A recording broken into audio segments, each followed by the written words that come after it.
लेंग्विडेरे के प्रमुख। वे चट्टानों के बीच के रास्ते पर धीरे धीरे चल रहे थे। टिकटॉक सबसे पहले चल रहा था, डोरोथी उसके पीछे चल रही थी और पीली मुर्गी सबसे आखिर में चल रही थी। रास्ते के किनारे खड़े होकर तांबे के आदमी ने झुककर रास्ते में आने वाले पत्थरों को आसानी से एक तरफ फेंक दिया। फिर वह डोरोथी की ओर मुड़ा और बोला, मुझे अपना डिनर पेल ले जाने दो। उसने उसे तुरंत उसके दाहिने हाथ में रख दिया और तांबे की उंगलियां मोटे हैंडल पर मजबूती से बंद हो गईं। फिर छोटा सा जुलूस समतल रेत पर आगे बढ़ा। जैसे ही टीले की रखवाली कर रहे 3 व्हीलर ने उन्हें देखा, वे अपनी जंगली चीखें चिल्लाने लगे और छोटे समूह की ओर तेजी से लुढ़कने लगे, मानो उन्हें पकड़ना चाहते हों या उनका रास्ता रोकना चाहते हों। लेकिन जब सबसे आगे वाला काफी करीब आ गया तो टिकटॉक ने टिन के खाने की बाल्टी घुमाई और व्हीलर के सिर पर अजीबोगरीब हथियार से जोरदार वार किया। शायद उसे बहुत ज्यादा चोट नहीं लगी, लेकिन उसने बहुत शोर मचाया और व्हीलर ने चीख मारी और अपनी तरफ लुढ़क गया। अगले ही मिनट वह अपने पहियों पर चढ़ गया और जितनी तेजी से जा सकता था लुढ़क गया, साथ ही डर से चीख भी रहा था। मैंने तुमसे कहा था कि वे हानिरहित हैं, टिकटॉक ने कहा, लेकिन इससे पहले कि वह कुछ और कह पाता, दूसरा व्हीलर उन पर टूट पड़ा। क्रैक! खाने की बाल्टी उसके सिर पर लगी, जिससे उसकी पुआल की टोपी 1 दर्जन फीट दूर जा गिरी, और यह व्हीलर के लिए भी काफी था। वह पहले वाले के पीछे लुढ़क गया और तीसरे ने बाल्टी से पीटे जाने का इंतजार नहीं किया, बल्कि अपने साथियों के साथ उतनी ही तेजी से जुड़ गया जितनी तेजी से उसके पहिए घूम सकते थे। पीली मुर्गी प्रसन्नता से चहक उठी और टिकटॉक के कंधे पर उड़कर बैठ गई और बोली, बहुत बहादुरी से काम किया मेरे तांबे के दोस्त, और बुद्धिमानी से सोचा भी। अब हम उन बदसूरत प्राणियों से मुक्त हैं। लेकिन तभी जंगल से व्हीलर्स का एक बड़ा समूह आया और अपनी संख्या पर भरोसा करते हुए वे टिकटॉक पर भयंकर रूप से आगे बढ़े। डोरोथी ने बेलेना को अपनी बाहों में जकड़ लिया और उसे कसकर पकड़ लिया, और मशीन ने अपनी बाईं बांह से छोटी लड़की के रूप को गले लगा लिया ताकि उसे बेहतर तरीके से बचाया जा सके। फिर व्हीलर्स उन पर टूट पड़े। धमाका धमाका! खाने की बाल्टी हर दिशा में चली गई और इसने व्हीलर के सिर से टकराते हुए इतनी खड़खड़ाहट की कि वे चोटिल होने की बजाय ज्यादा डर गए और बहुत घबराकर भाग गए। सभी, यानी उनके नेता को छोड़कर। ये व्हीलर दूसरे से टकराकर पीठ के बल गिर गया था, और इससे पहले कि वह अपने पहियों को फिर से ऊपर उठा पाता, टिकटॉक ने अपनी तांबे की उंगलियों को अपने दुश्मन की खूबसूरत जैकेट की गर्दन में फंसा दिया और उसे कसकर पकड़ लिया। अपने लोगों से कहो कि वे चले जाएं, मशीन ने आदेश दिया। व्हीलर के नेता ने यह आदेश देने में संकोच किया, इसलिए टिकटॉक ने उसे टेरियर कुत्ते की तरह हिलाया, जब तक कि व्हीलर के दांत आपस में टकराने लगे और खिड़की के शीशे पर ओले गिरने जैसी आवाज नहीं आने लगी। फिर, जैसे ही प्राणी को सांस लेने में मदद मिली, उसने दूसरों को चिल्लाकर दूर जाने के लिए कहा, जो उन्होंने तुरंत किया। अब, टिकटॉक ने कहा, तुम हमारे साथ आओ और मुझे बताओ कि मैं क्या जानना चाहता हूँ। मेरे साथ इस तरह से व्यवहार करने के लिए आपको खेद होगा, व्हीलर ने शिकायत की। मैं बहुत ही उग्र व्यक्ति हूँ। जहाँ तक बात है, टिकटॉक ने जवाब दिया, मैं तो बस एक मशीन हूँ, और चाहे कुछ भी हो जाए, मुझे न तो दुख होता है और न ही खुशी। लेकिन तुम्हारा खुद को भयानक या उग्र समझना गलत है। ऐसा क्यों? व्हीलर ने पूछा। क्योंकि कोई भी आपकी तरह नहीं सोचता। आपके पहिए आपको किसी को चोट पहुंचाने में असमर्थ बनाते हैं, क्योंकि आपके पास मुठ्ठियां नहीं हैं और आप खरोंच नहीं सकते या बाल भी नहीं खींच सकते। नहीं, आपके पास लात मारने के लिए कोई पैर है। आप बस चीख सकते हैं और शोर मचा सकते हैं, और इससे किसी को कोई चोट नहीं पहुंचती। डोरोथी को बहुत आश्चर्य हुआ जब व्हीलर फूट फूट कर रोने लगा। अब मैं और मेरे लोग हमेशा के लिए बर्बाद हो गए हैं, उसने सिसकते हुए कहा, क्योंकि तुमने हमारा रहस्य जान लिया है। इतने असहाय होने के कारण हमारी एकमात्र उम्मीद लोगों को हमसे डराना है, ये दिखावा करके कि हम बहुत भयंकर और डरावने हैं, और रेत पर चेतावनी लिखकर कि पहिएदारों से सावधान रहो। अब तक हमने सभी को डरा दिया है, लेकिन जब से तुमने हमारी कमजोरी का पता लगाया है, हमारे दुश्मन हम पर टूट पड़ेंगे और हमें बहुत दुखी और दुखी कर देंगे। ओह नहीं, डोरोथी ने कहा, जो इस खूबसूरत कपड़े पहने विला को इतना दुखी देखकर दुखी थी। टिकटॉक आपका रहस्य रखेगा, और बेलिना और मैं भी। केवल आपको वादा करना होगा कि अगर बच्चे आपके पास आते हैं तो उन्हें डराने की कोशिश नहीं करेंगे। मैं नहीं करूंगा, वास्तव में मैं नहीं करूंगा। विला ने वादा किया, रोना बंद कर दिया और अधिक खुश हो गया। मैं वास्तव में बुरा नहीं हूँ, आप जानते हैं, लेकिन हमें दूसरों को हम पर हमला करने से रोकने के लिए भयानक होने का नाटक करना पड़ता है। ये बिल्कुल सच नहीं है। टिकटॉक ने जंगल के रास्ते की ओर चलना शुरू करते हुए कहा, और अभी भी अपने कैदी को मजबूती से पकड़े हुए था, जो उसके साथ धीरे धीरे लुढ़क रहा था। तुम और तुम्हारे लोग दुष्टों से भरे हुए हैं, और जो लोग तुमसे डरते हैं उन्हें परेशान करना पसंद करते हैं। और तुम अक्सर नासमझ और अप्रिय भी होते हो, लेकिन अगर तुम उन दोषों को ठीक करने की कोशिश करोगे तो मैं किसी को नहीं बताऊंगा कि तुम कितने असहाय हो। मैं कोशिश तो करूंगा ही, विला ने उत्सुकता से उत्तर दिया। और धन्यवाद मिस्टर टिकटॉक, आपकी दयालुता के लिए। टिकटॉक ने कहा, मैं सिर्फ एक मशीन हूँ। मैं उतना दयालु नहीं हो सकता जितना कि मैं दुखी या खुश हो सकता हूँ। मैं सिर्फ वही कर सकता हूँ जो मैं करने के लिए तैयार हूँ। क्या आप मेरा रहस्य छुपाने के लिए तैयार हैं? विला ने उत्सुकता से पूछा। हाँ, यदि तुम संयम रखो। लेकिन मुझे बताओ, अब पृथ्वी पर कौन शासन करता है? मशीन ने पूछा। कोई शासक नहीं है, जवाब था, क्योंकि शाही परिवार के हर सदस्य को नोम राजा ने कैद कर रखा है। लेकिन राजकुमारी लेंगाविडेरे, जो हमारे दिवंगत राजा इवोल्डो की भतीजी हैं, शाही महल के एक हिस्से में रहती हैं और शाही खजाने से उतना पैसा निकालती हैं जितना वह खर्च कर सकती हैं। राजकुमारी आप देखिए, लेंगाविडेरे वास्तव में शासक नहीं है, क्योंकि वह शासन नहीं करती, लेकिन वो वर्तमान में हमारे पास मौजूद शासक के सबसे निकट है। टिकटॉक ने कहा, मुझे उसकी याद नहीं आती। वह कैसी दिखती है? यह मैं नहीं कह सकता, विला ने उत्तर दिया, हालांकि मैंने उसे 20 बार देखा है। क्योंकि राजकुमारी लेंगाविडेरे हर बार एक अलग व्यक्ति होती है जब मैं उसे देखता हूँ, और जिस तरह से उसके विषय उसे पहचान सकते हैं वो केवल एक सुंदर रूबी कुंजी के माध्यम से है जिसे वह हमेशा अपनी बाईं कलाई से जुड़ी एक चेन पर पहनती है। जब हम कुंजी देखते हैं तो हम जानते हैं कि हम राजकुमारी को देख रहे हैं। ये तो अजीब बात है, डोरोथी ने आश्चर्य से कहा। क्या तुम ये कहना चाहते हो कि इतनी सारी राजकुमारियां एक ही व्यक्ति हैं? बिल्कुल नहीं, विला ने उत्तर दिया। बेशक एक ही राजकुमारी है, लेकिन वह हमें कई रूपों में दिखाई देती है, जो सभी कमोबेश सुंदर हैं। वह अवश्य ही कोई चुड़ैल होगी, लड़की ने आश्चर्य से कहा। मुझे ऐसा नहीं लगता, विला ने कहा, लेकिन फिर भी उसके साथ कुछ रहस्य जुड़ा हुआ है। वह बहुत घमंडी प्राणी है और ज्यादातर आईनों से घिरे कमरे में रहती है, ताकि वह जिस भी तरफ देखे खुद की प्रशंसा कर सके। किसी ने भी इस भाषण का उत्तर नहीं दिया, क्योंकि वे अभी अभी जंगल से बाहर निकले थे और उनका ध्यान अपने सामने के दृश्य पर केंद्रित था, एक सुंदर घाटी जिसमें अनेक फलों के पेड़ और हरे भरे खेत थे, जहां तहां सुंदर फार्म हाउस फैले हुए थे और हर दिशा में चौड़ी चिकनी सड़कें थीं। इस सुंदर घाटी के बीच में, जहां हमारे मित्र खड़े थे, वहां से लगभग 1 मील की दूरी पर शाही महल की ऊंची मीनारें थीं, जो नीले आसमान की पृष्ठभूमि में चमक रही थीं। महल के चारों ओर आकर्षक मैदान थे, जो फूलों और झाड़ियों से भरे हुए थे। कई झंझनाते फव्वारे देखे जा सकते थे, और सफ़ेद संगमरमर की मूर्तियों की पंक्तियों से घिरे सुखद रास्ते थे।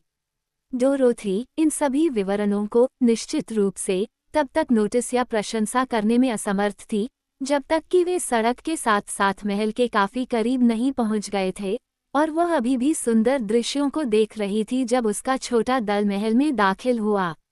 मैदान से निकलकर राजा के अपने कमरे के बड़े दरवाजे के पास पहुंचे। उन्हें निराशा हुई जब उन्होंने पाया कि दरवाज़ा कसकर बंद था। पैनल पर एक साइन चिपका हुआ था जिस पर निम्नलिखित लिखा था, मालिक अनुपस्थित, कृपया बाईं ओर के तीसरे दरवाजे पर दस्तक दें। अब टिकटॉक ने बंदी विला से कहा, आपको हमें वामपंथी का रास्ता दिखाना होगा। बहुत अच्छा, कैदी ने सहमति जताते हुए कहा, ये यहीं दाईं ओर है। बायां विंग दाएं विंग पर कैसे हो सकता है? डोरोथी ने पूछा, जिन्हें डर था कि विल उन्हें बेवकूफ बना रहा है। क्योंकि वहां 3 पंख हुआ करते थे और 2 को तोड़ दिया गया, इसलिए दाईं ओर वाला ही एकमात्र बचा है। ये राजकुमारी लेंगाविडेरे की एक चाल है, ताकि आगंतुकों को उसे परेशान करने से रोका जा सके। फिर बंदी ने उन्हें विंग के पास ले गया, जिसके बाद मशीन मैन ने विले के लिए कोई और उपयोग न होने पर उसे जाने दिया और अपने साथियों के साथ फिर से मिल गया। वह तुरंत बहुत तेज गति से दूर चला गया और जल्द ही नजरों से ओझल हो गया। टिकटॉक ने अब विंग के दरवाजों की गिनती की और तीसरे दरवाजे पर जोर से दस्तक दी। इसे एक छोटी सी नौकरानी ने खोला, जिसने रंगीन रिबन से सजी टोपी पहन रखी थी, और आदरपूर्वक झुककर पूछा, आप लोग क्या चाहते हैं, अच्छे लोग? क्या आप राजकुमारी लेंग्विडेरे हैं? डोरोथी ने पूछा। नहीं, मैडम, मैं उनकी नौकर हूँ, नौकरानी ने उत्तर दिया। क्या मैं राजकुमारी से मिल सकता हूँ? मैं उसे बता दूंगी कि तुम यहाँ हो, मिस, और उससे कहूंगी कि वो तुमसे मिलने की अनुमति दे, नौकरानी ने कहा। कृपया अंदर आएं और ड्राइंग रूम में बैठ जाएं। इसलिए डोरोथी अंदर चली गई, मशीन उसके पीछे पीछे चली गई। लेकिन जैसे ही पीली मुर्गी उनके पीछे घुसने की कोशिश कर रही थी, छोटी नौकरानी चिल्लाई, शॉ! और बेलिना के चेहरे पर अपना एप्रन लहराया। चले जाओ, अपने आप। मुर्गी ने गुस्से में पीछे हटते हुए और अपने पंख फड़फड़ाते हुए कहा, क्या तुम्हारे पास इससे बेहतर कोई शिष्टाचार नहीं है? ओह, क्या आप बात करते हैं?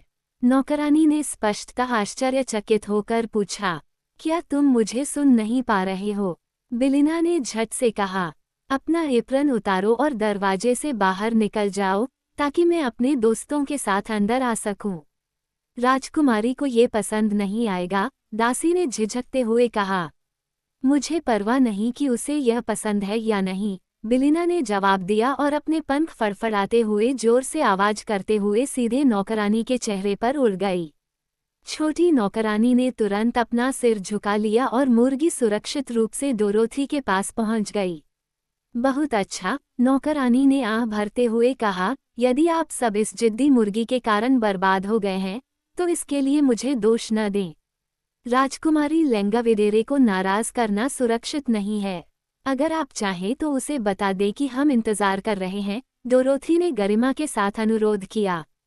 बेलिना मेरी दोस्त है, और जहां मैं जाऊंगी, उसे भी वहां जाना होगा।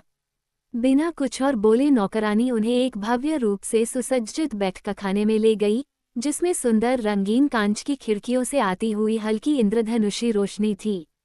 यहीं रहो, उसने कहा। मैं राजकुमारी को क्या नाम दूं? मैं डोरोथी गेल हूँ, कैंसस से, बच्चे ने उत्तर दिया, और यह सज्जन व्यक्ति टिकटॉक नामक एक मशीन है, और पीली मुर्गी मेरी मित्र बेलिना है। छोटी नौकरानी ने सिर झुकाया और पीछे हट गई, कई मार्गों से होते हुए 2 संगमरमर की सीढ़ियां चढ़ी और फिर अपनी मालकिन के कमरे में पहुंची। राजकुमारी लेंगाविडेरे के बैठक कक्ष में बड़े बड़े दर्पण लगे थे, जो छत से फर्श तक फैले हुए थे। छत भी दर्पणों से बनी थी, और फर्श पॉलिश चांदी का था, जिस पर हर वस्तु प्रतिबिंबित होती थी। इसलिए जब लेंगाविडेरे अपनी आराम कुर्सी पर बैठती और अपने मैंडोलिन पर मधुर धुनें बजाती, तो दीवारों, छत और फर्श पर सैकड़ों बार उसका रूप प्रतिबिंबित होता, और जिस तरफ भी महिला अपना सिर घुमाती, वह अपने चेहरे को देख सकती थी और उसकी प्रशंसा कर सकती थी। उसे यह करना बहुत पसंद था, और जैसे ही नौकरानी अंदर आई, वो खुद से कह रही थी, भूरे भूरे बाल और भूरी आंखों वाला ये सिर काफी आकर्षक है।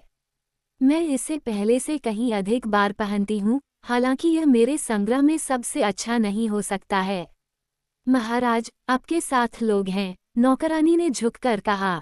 कौन है ये? लेंगाविडेरे ने जम्हाई लेते हुए पूछा। कैंसस की डोरोथी गेल, मिस्टर टिकटॉक और बेलिना, नौकरानी ने जवाब दिया। कितने अजीब नाम हैं, राजकुमारी ने बड़बड़ाते हुए कहा, थोड़ी दिलचस्पी लेते हुए। ये कैसे हैं? क्या कैंसस की डोरोथी गेल सुंदर है? उसे ऐसा ही कहा जा सकता है, नौकरानी ने जवाब दिया।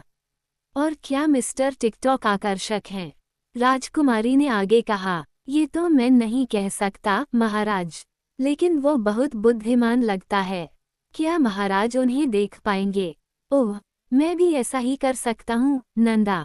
लेकिन मैं इस सिर की प्रशंसा करते करते थक गया हूँ, और अगर मेरी आगंतुक सुंदरता का कोई दावा करती है, तो मुझे ध्यान रखना चाहिए कि वो मुझसे आगे न निकल जाए। इसलिए मैं अपने कैबिनेट में जाऊंगा और नंबर 17 में बदल जाऊंगा, जो मुझे लगता है कि मेरी सबसे अच्छी उपस्थिति है। क्या आपको नहीं लगता आपका नंबर 17 बहुत सुंदर है? नंदा ने फिर से झुककर उत्तर दिया। राजकुमारी ने फिर जम्हाई ली और बोली, मुझे उठने में मदद करें। इसलिए दासी ने उसे अपने पैरों पर खड़े होने में सहायता की। यद्यपि लांगाविडेरे उन दोनों में अधिक शक्तिशाली था, और फिर राजकुमारी धीरे धीरे चांदी के फर्श पर चलकर अपने कैबिनेट की ओर बढ़ी, प्रत्येक कदम पर नंदा की बांह पर भारी झुकाव रखते हुए। अब मुझे आपको ये बताना होगा कि राजकुमारी लैंगाविडेरे के 30 सिर थे जितने महीने में दिन होते हैं। लेकिन बेशक वह एक बार में उनमें से सिर्फ एक ही पहन सकती थी, क्योंकि उसकी गर्दन सिर्फ एक थी। इन सिरों को वह अपनी कैबिनेट में रखती थी, जो एक खूबसूरत ड्रेसिंग रूम था जो लैंगाविडेरे के सोने के कमरे और शीशे वाले बैठक कक्ष के बीच में था। हर सिर मखमल से बनी एक अलग अलमारी में था। अलमारी ड्रेसिंग रूम के चारों तरफ फैली हुई थी, और उसके दरवाजे बाहर की तरफ सोने के नंबरों के साथ नक्काशीदार थे और अंदर की तरफ जड़ाव फ्रेम वाले शीशे लगे हुए थे। सुबह जब राजकुमारी अपने क्रिस्टल बिस्तर से उठी तो वह अपनी अलमारी में गई, मखमली अस्तर वाली एक अलमारी खोली और उसमें से सुनहरे शेल्फ से सिर निकाला। फिर खुले दरवाजे के अंदर दर्पण की सहायता से उसने सिर को लगाया जितना साफ और सीधा हो सकता था, और उसके बाद अपनी नौकरानियों को बुलाकर उसे दिन भर के लिए तैयार किया। वो हमेशा एक साधारण सफ़ेद पोशाक पहनती थी, जो सभी सिरों पर जंचती थी। जब भी वह चाहे अपना चेहरा बदल सकती थी। राजकुमारी को अलग अलग तरह के गाउन पहनने में कोई दिलचस्पी नहीं थी, जैसा कि अन्य महिलाओं को होता है जो लगातार एक ही चेहरा रखने के लिए मजबूर होती हैं। बेशक 30 सिर बहुत विविधता में थे, कोई भी दो एक जैसे नहीं थे, लेकिन सभी बेहद खूबसूरत थे। सुनहरे बाल, भूरे बाल, गहरे लाल बाल और काले बाल वाले सिर थे, लेकिन कोई भी भूरे बाल वाला नहीं था। सिरों की आंखें नीली, ग्रे, हेज़ल, भूरी और काली थीं, लेकिन उनमें से कोई भी लाल नहीं थी, और सभी चमकीले और सुंदर थे। नाक ग्रीक, रोमन, रेट्रोस और ओरिएंटल थी, जो सभी प्रकार की सुंदरता का प्रतिनिधित्व करती थी, और मुंह मिश्रित आकार और आकृति के थे। जब सिर मुस्कुराते थे तो मोती जैसे दांत दिखते थे। डिम्पल के लिए वे गालों और ठोड़ी पर दिखाई देते थे, जहां भी वे सबसे आकर्षक हो सकते थे, और एक या दो सिरों के चेहरे पर झाइयाँ थीं जो उनके रंग की चमक के साथ बेहतर विपरीत थीं। एक चाबी ने इन खजानों से भरी सभी मखमली अलमारियों को खोल दिया, एक अनोखी चाबी जो एक रक्त लाल मानिक से बनी थी, और यह एक मजबूत लेकिन पतली जंजीर से बंधी थी जिसे राजकुमारी अपनी बाईं कलाई पर पहनती थी। जब नंदा ने लैंगाविडेरे को अलमारी नंबर 17 के सामने खड़ा कर दिया, तो राजकुमारी ने अपनी माणिक्य कुंजी से दरवाज़ा खोला और सिर नंबर 9, जो उसने पहना हुआ था, नौकरानी को सौंपने के बाद उसने नंबर 17 को उसकी शेल्फ से निकाला और उसे अपनी गर्दन में पहना। उसके बाल काले थे और आंखें गहरी थीं और उसका रंग मोती और सफ़ेद था, और जब लैंगाविडेरे ने उसे पहना तो उसे पता चला कि वह दिखने में असाधारण रूप से सुंदर है। नंबर 17 के साथ केवल एक ही परेशानी थी, इसके साथ जो गुस्सा था और जो चमकदार काले बालों के नीचे कहीं छिपा हुआ था, वह उग्र, कठोर और अत्यधिक घमंडी था, और इसके कारण राजकुमारी अक्सर अप्रिय चीजें कर बैठती थी, जिसका उसे तब पछतावा होता था जब वह अपने दूसरे सिर पहनने लगी। लेकिन आज उसे यह बात याद नहीं थी, और वह अपने मेहमानों से मिलने ड्राइंग रूम में गई, इस विश्वास के साथ कि वह अपनी सुंदरता से उन्हें आश्चर्यचकित कर देगी। हालांकि उसे ये देखकर बहुत निराशा हुई कि उसके आगंतुक केवल एक छोटी लड़की थी जो एक गिंघम पोशाक में थी, एक तांबे का आदमी जो केवल तब जाता था जब वह घायल हो जाता था, और एक पीले रंग की मुर्गी जो लैंगाविडेरे की सबसे अच्छी काम की टोकरी में संतुष्ट होकर बैठी थी, जहां मोजे की रफू करने के लिए इस्तेमाल किया जाने वाला एक चीनी अंडा था। ओह, लैंगाविडेरे ने नंबर 17 की नाक को थोड़ा ऊपर उठाते हुए कहा, मुझे लगा कि किसी महत्वपूर्ण व्यक्ति ने फ़ोन किया है। तो फिर तुम सही थे, डोरोथी ने कहा। मैं खुद भी बहुत भाग्यशाली हूँ, और जब बिलिना अंडा देती है तो उसकी सबसे गर्व भरी आवाज़ होती है जो आपने कभी सुनी होगी। जहाँ तक टिकटॉक की बात है, वह रुको रुको, राजकुमारी ने अपनी शानदार आंखों से गुस्से से चमकते हुए आदेश दिया। तुमने अपनी बेतुकी बकवास से मुझे परेशान करने की हिम्मत कैसे की? क्यों, तुम कितनी घटिया चीज हो, डोरोथी ने कहा, जो इतनी बुरी तरह से व्यवहार किए जाने की आदी नहीं थी। राजकुमारी ने उसे और करीब से देखा। मुझे बताओ, उसने फिर पूछा, क्या तुम शाही खानदान से हो? आपको ये जानकर आश्चर्य हो सकता है कि एक राजकुमारी कभी मोजे को सीने से लगाने जैसा सामान्य काम भी करती है। लेकिन अगर आप सोचना बंद कर दें, तो आपको एहसास होगा कि एक राजकुमारी के मोजे में छेद होना तय है, ठीक वैसे ही जैसे अन्य लोगों के साथ होता है। बस इस बात का जिक्र करना बहुत विनम्र नहीं माना जाता। इससे भी बेहतर, मैडम, डोरोथी ने कहा, मैं कैंसस से आई हूँ। हाँ, राजकुमारी ने तिरस्कारपूर्वक कहा, तुम एक मूर्ख बच्चे हो, और मैं तुम्हें मुझे परेशान करने की अनुमति नहीं दे सकती। भाग जाओ, तुम छोटे हंस, और किसी और को परेशान करो। डोरोथी इतनी क्रोधित थी कि एक पल के लिए तो उसे जवाब देने के लिए कोई शब्द नहीं सूझा।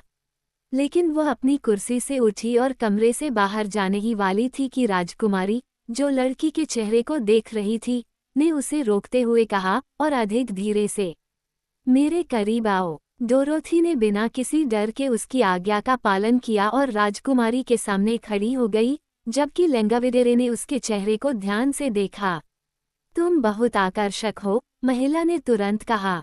बिल्कुल भी सुंदर नहीं, तुम समझती हो, लेकिन तुम्हारी सुंदरता का एक अलग अंदाज है जो मेरे 30 सिरों में से किसी से भी अलग है। इसलिए मेरा मानना है कि मैं तुम्हारा सिर ले लूंगी और इसके लिए तुम्हें 26 नंबर दूंगी। खैर, मुझे विश्वास है कि आप ऐसा नहीं करेंगे, डोरोथी ने कहा। इनकार करने से तुम्हें कोई लाभ नहीं होगा, राजकुमारी ने आगे कहा, क्योंकि मुझे अपने संग्रह के लिए तुम्हारा सिर चाहिए, और यूरेशियन भूमि में मेरी इच्छा ही कानून है। मुझे कभी भी नंबर 26 की ज्यादा परवाह नहीं रही, और तुम पाओगे कि यह बहुत कम पहना हुआ है। इसके अलावा, ये तुम्हारे लिए उतना ही अच्छा रहेगा जितना कि वो जो तुमने पहना हुआ है, सभी व्यावहारिक उद्देश्यों के लिए। मुझे आपके नंबर 26 के बारे में कुछ भी नहीं पता है, और मैं जानना भी नहीं चाहती, डोरोथी ने दृढ़ता से कहा। मुझे पुरानी चीजें उठाने की आदत नहीं है, इसलिए मैं अपना सिर ही रखूंगी। तुमने मना कर दिया, राजकुमारी ने भौहें सिकोड़ते हुए कहा। जवाब मिला, बेशक, मैं करता हूँ। तो फिर, लेंगाविडेरे ने कहा, मैं तुम्हें एक टॉवर में तब तक बंद रखूंगा जब तक तुम मेरी बात मानने का फैसला नहीं कर लेती। नंदा, अपनी नौकरानी की ओर मुड़ी, मेरी सेना को बुलाओ। नंदा ने चांदी की घंटी बजाए और तुरंत ही एक मोटा कर्नल, जो चमकदार लाल वर्दी में था, कमरे में दाखिल हुआ। उसके पीछे 10 दुबले पतले सैनिक थे, जो सभी उदास और हतोत्साहित दिख रहे थे, और उन्होंने बहुत उदास अंदाज में राजकुमारी को सलाम किया। उस लड़की को उत्तरी टॉवर में ले जाओ और उसे बंद कर दो, राजकुमारी ने डोरोथी की ओर इशारा करते हुए कहा। सुनना ही आज्ञा पालन करना है, बड़े लाल कर्नल ने उत्तर दिया, और बच्ची को उसकी बांह से पकड़ लिया। लेकिन उसी क्षण टिकटॉक ने अपना डिनर पैलेट उठाया और कर्नल के सिर पर इतनी जोर से पटका कि बड़ा अधिकारी अचानक जमीन पर बैठ गया। वह चकित और बहुत आश्चर्यचकित दिख रहा था। मदद करो, उसने चिल्लाकर कहा, और 10 दुबले पतले सैनिक अपने नेता की सहायता के लिए आगे आए।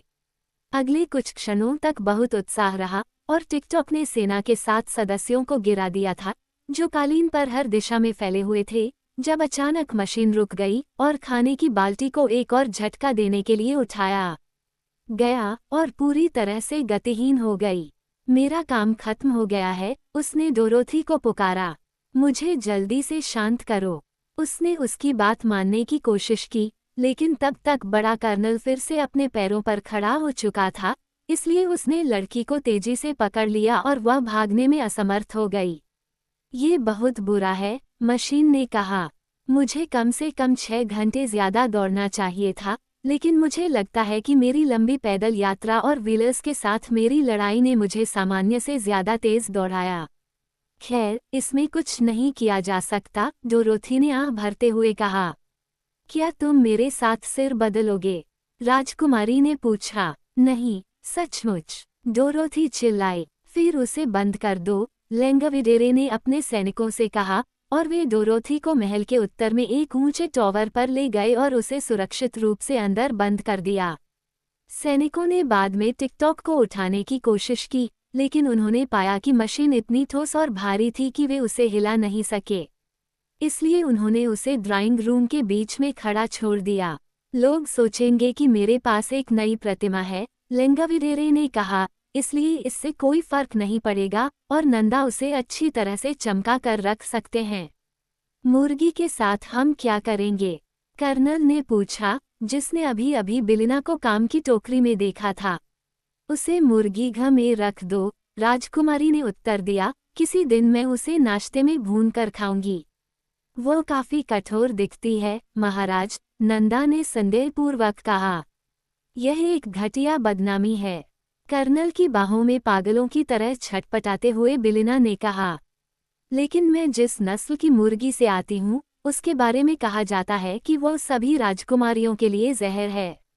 तब लेंगाविडेरे ने टिप्पणी की, मैं मुर्गी को भूनूंगा नहीं, बल्कि उसे अंडे देने के लिए रखूंगा, और यदि वह अपना कर्तव्य नहीं निभाएगी तो मैं उसे घोड़े के नांद में डुबो दूंगा।